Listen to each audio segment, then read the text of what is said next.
À la base, quand je tapais sur Google le mot esclavage, c'est quand j'étais à l'école et que je devais faire un exposé. Mais si on m'avait dit que 10 ans plus tard, j'utiliserais ce même mot pour faire une vidéo qui parle de l'actualité, jamais j'aurais cru. Aujourd'hui, tu peux taper sur Google le mot esclavage et tomber sur des articles qui datent d'il y a 2 ou 3 jours maximum. Et on est en 2017. Et ça, c'est pas un film, c'est une putain de réalité. Et cette putain de réalité, tu sais, elle n'est pas dans une autre planète, non, elle est juste à côté de chez nous. À quelques milliers de kilomètres en Libye. Ça veut dire qu'aujourd'hui, tu peux acheter à midi un iPhone X, prendre l'avion et à 20 h tomber sur un marché d'esclaves. Je sais pas si vous vous rendez compte, mais aujourd'hui, tu as des mecs qui sont mis dans des cages comme des animaux pour être vendus à d'autres mecs pour faire des travaux. Des Africains qui fuient juste une misère. Une misère que nos pays soi-disant développés ont créée depuis des années en volant leurs matières premières. Et ces pays-là interdisent à ces Africains de venir chez eux. Non, faut pas venir en Europe. Hein. Je sais, j'étais tout pris, mais c'est pas une raison.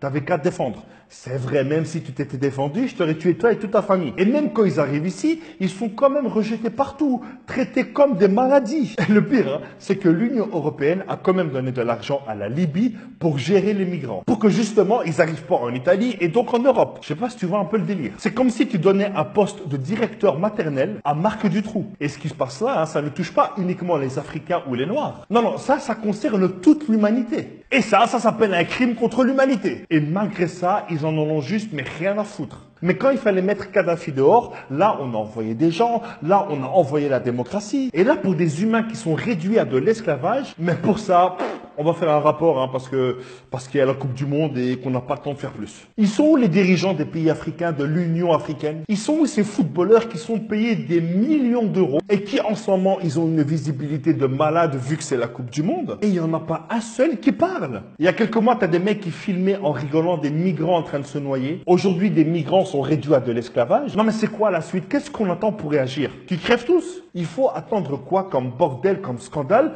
pour que l'Europe prenne ses responsabilités et s'occupe d'accueillir dignement tous ces migrants? On va pas me dire que dans ce continent qui fait 10 millions de kilomètres carrés, il n'y a pas de place pour les accueillir, qu'il n'y a pas d'argent pour les accueillir. Aujourd'hui, on est des millions sur Internet à passer la plupart de notre temps à rien faire. Eh bien, utilisons cette force pour au moins en parler. Il faut que tout le monde en parle. Et même si je sais que cette vidéo ne va peut-être rien changer, au moins on en a parlé. Et comme le dit le prophète de l'islam, paix sur lui, si tu ne peux arrêter une injustice avec tes mains, fais-le avec ta langue. Et si tu ne peux l'arrêter avec ta langue, fais-le au moins avec ton cœur. Que Dieu bénisse et protège toutes les personnes qui sont victimes de cette injustice.